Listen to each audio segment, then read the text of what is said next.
Hello friends, welcome to our channel study for law. जो हमारा contract act चल रहा है, इसके मैंने आपको मोस्ट ऑफ ऑल क्वेश्चन करा दिए हैं।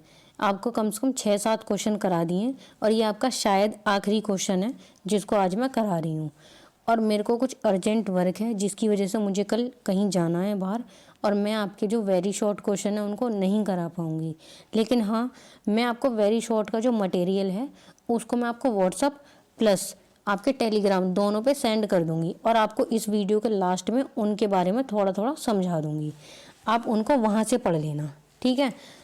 भारतीय संविदा अधिनियम के तहत विवाह संबंधी करारों का महत्व, जो आपका भारतीय संविदा अधिनियम है, इंडियन कॉन्ट्रैक्ट एक्ट 1872 का ये अधिनियम है। इसकी सेक्शन 26 में बताया गया है विवाह के अवरोधार्थ करार के बारे में। सेक्शन 26 में बताया गया है, और इसमें सिर्फ एक बात बोली गई है कि माइनर को छोड़कर अगर आप मेजर के विवाह को रोकने की कोई संविदा करते हो तो वो वॉइड होती है, यानी कि उसका कोई एग्जिस्टेंस नहीं होता है, उसका कोई महत्व नहीं होता है। इसका मतलब है कि आप मेजर की शादी को नहीं रोक सकते। आप ऐसी कोई संविदा नहीं कर सकते जो किसी बालिग व्यक्ति की शादी को रोके, ठीक है। विवाह के अवरोधार्थ करार शून्य है। Agreement in restraint of marriage void, जो विवाह को रोकने के कॉन्ट्रैक्ट किए जाते हैं वो शून्य होते हैं, वो वॉइड होते हैं, उनका कोई मतलब नहीं होता है, और उनको ना ही आप कोर्ट से लागू करा सकते हो। Agreement in restraint of marriage void, जो मैरिज को रोकने के एग्रीमेंट किए जाएंगे वो शून्य होते हैं, वॉइड होते हैं। इसका मतलब है वो संविधाएं जो किसी मेजर के विवाह को रोकती हैं वो संविधाएं शून्य होती हैं, वो वॉइड होती हैं। उन संविधाओं का कोई मतलब नहीं होता, और ना ही वो संविधाएं कोर्ट से लागू कराई जा सकती हैं। इसका एक केस है मोहर्रम अली वर्सेस आयशा खातून, AIR ऑल इंडिया रिपोर्टर 1950 का ये केस है। 1915 का ये केस है।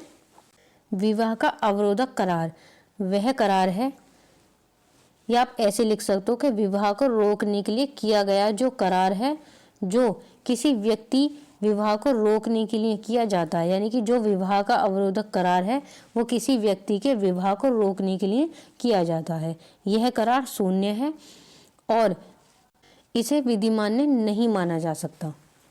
इसका कारण यह है कि विवाह की स्वतंत्रता का मूल अधिकार है और इसे किसी भी करार द्वारा प्रतिबंधित नहीं किया जा सकता।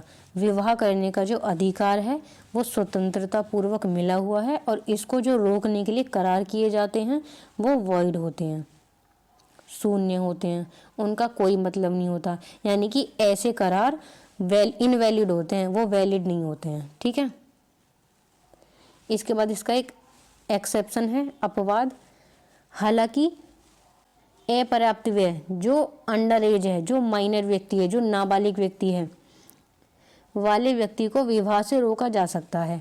सेक्शन 26 में यही बात की गई है कि माइनर को छोड़कर अगर आप किसी मेजर के विवाह को रोकने का कोई संविदा करते हो, कोई करार करते हो, तो वो वॉइड होती हैं, इनवैलिड होती हैं। इसका कारण यह है कि नाबालिग व्यक्ति को विवाह के लिए तैयार नहीं माना जाता, और उनके विवाह को रोकने के लिए करार किया जा सकता है। जो नाबालिग हैं उनके विवाह को रोकने के लिए आप करार कर सकते हो, लेकिन जो नाबालिग नहीं हैं, जो बालिग हैं, उनके विवाह को रोकने के लिए आप करार एग्रीमेंट नहीं कर सकते। विवाह पर दंड लगने वाली संविधाएं, विवाह पर दंड लगाने वाली संविधाएं आवश्यक रूप से विवाह अवरोधक नहीं मानी जाती। यदि कोई व्यक्ति विवाह करने पर अपने अधिकार को छोड़ने के लिए सहमत होता है तो करार शून्य नहीं होगा। अगर कोई व्यक्ति है वो अपने अधिकार को छोड़ने के लिए अपनी स्वेच्छा से सहमत होता है तो वो करार जो होंगे वो शून्य नहीं होंगे। जैसे कि इसका उदाहरण है राव रानी बनाम गुलाब रानी, 1942 का ये मामला है। उच्च न्यायालय इलाहाबाद के मामले में एक विधवा राव राव रानी और गुलाब रानी के बीच भूमि विवाद को एक समझौता पत्र द्वारा सुलझाया गया। इन दोनों के बीच में एक भूमि को लेकर विवाद था, उसको एक समझौता, एक कंप्रोमाइज द्वारा इसको सुलझाया गया था। इस समझौते में कहा गया था कि यदि उनमें से कोई भी पुनर्विवाह करता है तो पूरी जमीन दूसरे को मिल जाएगी। एक व्यक्ति की 2 पत्नियां थीं, वो पति उसका मर चुका था और उसके मरने के बाद जो उसकी संपत्ति थी वो उन दोनों विधवाओं के नाम हो गई थी। तो उसमें कहा गया था कि अगर कोई सी भी पत्नी शादी करेगी, पुनर्विवाह किसी अन्य पुरुष से करेगी, तो उस पे जो उसकी संपत्ति का अधिकार है, जो उस पुरुष की संपत्ति पे उस लड़की का अधिकार है, वो अधिकार खत्म कर दिया जाएगा। और अगर वो इस अधिकार को छोड़कर शादी करती है तो ये जो करार होंगे, ये जो एग्रीमेंट होगा, ये शून्य नहीं होगा। अदालत ने फैसला सुनाया, चूंकि पुनर्विवाह पर सीधा प्रतिबंध नहीं था, इसलिए सेक्शन 26 विवाह को रोक लगाने वाला समझौता का उल्लंघन नहीं किया। यह फैसला भारतीय संविदा अधिनियम के तहत विवाह संबंधी करारों के महत्व को दर्शाता है। विवाह पर रोक लगने वाला समझौते का उल्लंघन नहीं किया। यह भारतीय संविदा अधिनियम के तहत विवाह संबंधी अधिकारों के महत्व को दर्शाता है। इसमें कहा गया था कि जो विवाह को रोकने वाला समझौता है उसका उल्लंघन नहीं है। सेक्शन 26 ये सिर्फ इस संविदा के महत्व को दर्शाता है। उसकी शादी करने की इच्छा है, वो बालिग है तो वो शादी कर सकती है, लेकिन उसको उसके पति का जो हिस्सा है ना वो छोड़ना पड़ेगा। ठीक है, इस केस को इसमें याद रखना।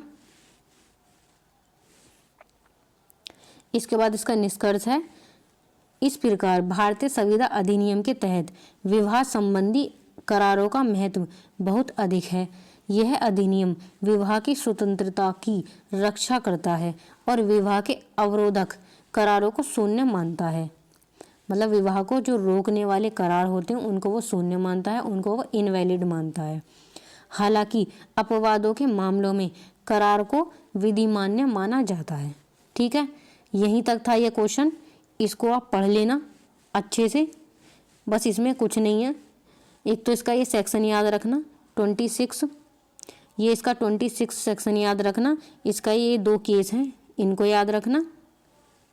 इसका जो एक्सेप्शन है और ये केस है, बस ये आपको याद रखने हैं। निष्कर्ष में आपको अपने पास से भी बनाकर आप निष्कर्ष लिख सकते हो कि आपने पूरे क्वेश्चन में क्या पढ़ा। ठीक है,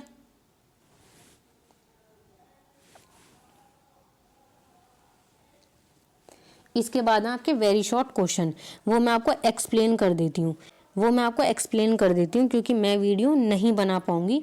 मुझे कल एक कोर्ट में जाना है, बहुत अर्जेंट मैटर है। ठीक है, और जो क्वेश्चन मैं आपको अभी सिर्फ ऐसे ही बता रही हूँ, आपको मैं व्हाट्सअप या टेलीग्राम इन दोनों पर ही आपको वो उन क्वेश्चनों की PDF सेंड कर दूँगी। यानी कि वो वेरी शॉर्ट जो क्वेश्चन मैं आपको बताऊँगी उनको मैं सेंड कर दूँगी उस पर। ठीक है, वेरी शॉर्ट के ये क्वेश्चन मैंने आपको बताए थे, ये 6 क्वेश्चन आपको बताए थे कि आप इनको तैयार कर लेना वेरी शॉर्ट के उद्देश्य से। जो आपका दुर्व्युपदेशन है ये क्या है, व्हाट इज मिस रिप्रेजेंटेशन, ये आपको सेक्शन 18 में बताया गया है कि अगर कोई संविदा होती है और उसमें मिस रिप्रेजेंटेशन होती है, यानी कि सही चीज़ की जगह आप गलत चीज़ों को दिखा देते हो, तो वो जो संविदा होती है वो वॉइड हो जाती है और इसको कोर्ट से जाके आप लागू करा सकते हो। यानी कि आप अपनी सही चीज़ को मांग सकते हो या फिर आपने जो भी उसको प्रतिकर दिया है आप उसको भी उससे प्राप्त कर सकते हो। तो ऐसी संविधाएं शून्य होती हैं और इनको कोर्ट से जाके आप क्या करवा सकते हो, शून्यकरण, वॉइडेबल। जो आपके कॉन्ट्रैक्ट शून्य होते हैं, जो संविधाएं शून्य होती हैं, उनको आप कोर्ट जाकर वॉइडेबल करा लेते हो। क्या करा लेते हो, शून्यकरण। जैसे कि कोई भी कॉन्ट्रैक्ट है, या तो वो मिस रिप्रेजेंटेशन से हुआ है या फ्रॉडेंटली हुआ है या पीपी ऋण द्वारा हुआ है, कोर्जन द्वारा, तो ऐसे जो कॉन्ट्रैक्ट हैं एक तो वो वॉइड होते हैं। ठीक है, अगर आपसे किसी ने ज़बरदस्ती कोई कॉन्ट्रैक्ट करा लिया है तो आप कोर्ट जाकर उसको वॉइडेबल करा सकते हो, शून्यकरण करा सकते हो। यानी कि उसके लिए जो भी राशि किसी ने आपसे ज़बरदस्ती ली है या फिर धोखे से ली है या फिर मिस रिप्रेजेंटेशन द्वारा ली है, तो आप उसको वापस पाने के अधिकारी हो। इतना ही फ़र्क है इन दोनों में। फिर ये आपका सक्षम पक्षकार को परिभाषित करें। Define competent parties. जब आपको मैंने एक क्वेश्चन कराया था जो संविदा की परिभाषा वाला, उसमें आपको सक्षम पक्षकार को परिभाषित करें, ये वाला एक क्वेश्चन मैंने आपको वहीं पे बताया था कि इसको यहाँ से पढ़ लेना और ये आपके वेरी शॉर्ट में भी काम आएगा। सक्षम पक्षकार कौन होते हैं? वो स्वस्थ माइंड का होना चाहिए व्यक्ति, जिससे आप संविदा कर रहे हो ना, वो स्वस्थ माइंड का व्यक्ति होना चाहिए, दिमागी रूप से ठीक होना चाहिए। दूसरा, वो मेजर होना चाहिए, वो व्यक्ति माइनर नहीं होना चाहिए, मेजर होना चाहिए, यानी कि वो नाबालिग नहीं होना चाहिए, बालिग होना चाहिए। और तीसरा, वो जो संविदा करेगा वो लॉ द्वारा डिस्क्वालीफाई ना हो। ये 3 चीज़ें आपको बताई थी और वेरी शॉर्ट के लिए इतनी चीज़ें इनफ हैं कि आप इन तीनों पॉइंट को थोड़ा थोड़ा डिफाइन करिए आना वेरी शॉर्ट में, और इसके सेक्शन भी लिखे आना। सेक्शन भी मैंने आपको उस वीडियो में बताए थे, ठीक है। इसके बाद आपका 4th पॉइंट, संविदा के नवीकरण से आप क्या समझते हैं। अब देखो, ये लाइन गलत लिखी हुई है, यहाँ पे आना चाहिए था नोवेशन ऑफ कॉन्ट्रैक्ट, और यहाँ पे एक गलती से क्या लिखा हुआ है, मैरिज आर वॉइड। अब इसको पूरे को काट देना, यहाँ पे कॉन्ट्रैक्ट ऑफ नोवेगेशन लिख लेना, ठीक है। इसको कहते हैं मिस रिप्रेजेंट होना। अब मेरे को प्रेजेंट तो आपको सही चीज़ करनी थी, लेकिन मेरी गलती से बाय मिस्टेक आपको क्या हुआ, मिस रिप्रेजेंट हो गई, ठीक है। अब तो समझ में आ गया होगा ना मिस रिप्रेजेंटेशन का मतलब।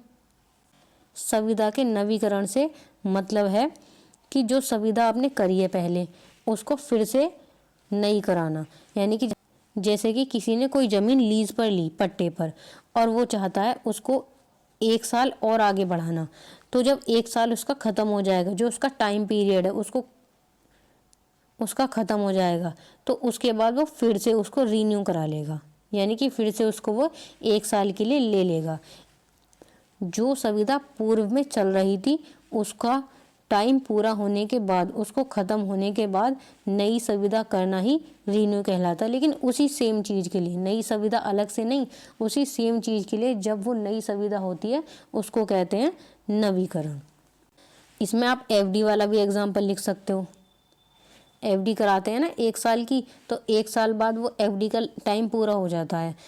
टाइम पूरा होने के बाद वो फिर से जो बैंक वाले हैं उसको रीन्यू कर देते हैं अपने आप ही, यानी कि उसको फिर से आगे टाइम के लिए बढ़ा देते हैं। लेकिन वो जिस परसेंट पे आपने कराई है ना, उस परसेंट पे नहीं, कम परसेंट पे बढ़ा देते हैं। आपने कराई 7% पे, उन्होंने कम करके इसको 6% पे रीन्यू कर दिया। इसके बाद है संविदा की परिभाषा। अब संविदा की परिभाषा तो मैंने आपको पहले ही करा दी है। सेक्शन 2 के H में कॉन्ट्रैक्ट शब्द को बताया गया है। मैंने ये आपको तभी बताया था जब संविदा की परिभाषा वाला क्वेश्चन कराया था। संविदा क्या होती है? जब 2 व्यक्ति आपस में मिलकर किसी बात को या किसी कार्य को करने या न करने की सहमति देते हैं, या किसी चीज़ को खरीदने या न खरीदने की सहमति देते हैं, उसे हम संविदा कहते हैं। जब एक व्यक्ति किसी को प्रस्ताव देता है, वो ए में प्रस्ताव बताया गया है आपका 2A में, किसी व्यक्ति ने दूसरे व्यक्ति को एक प्रस्ताव दिया, उसने उस पर अपनी एक्सेप्टेंस दी, ये बी में बताया गया है। सी में प्रॉमिस और प्रॉमिसी बताया गया है कि उसका जो वो है प्रॉमिस बन जाता है। उसके बाद डी में कंसीडरेशन है, कंसीडरेशन के बाद ई है, ई में एग्रीमेंट है, और एच में है आपका कॉन्ट्रैक्ट, ठीक है। और संविदा के लिए 2 व्यक्ति होना जरूरी है।